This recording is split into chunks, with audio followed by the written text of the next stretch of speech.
Hi guys, in this video I'm going to show you two ways to create a board database. So the first is to open up a page where you want to create a board. And this will work if you want to have separate commentary. So you can open this board. This allows you to still type stuff on the same page. You can have an item, and the board is just a Kanban board where you can move the item around in between different categories that you're classifying by. The other, and you can also label the database whatever you want. And the other way is to create an entire page as a database. So we'll delete everything.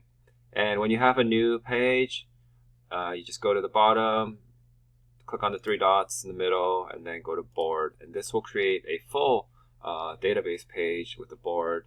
And how you use it will be exactly the same. You can move this around. You can title it. You can add more items. And there you go. Hope this helps. Thank you.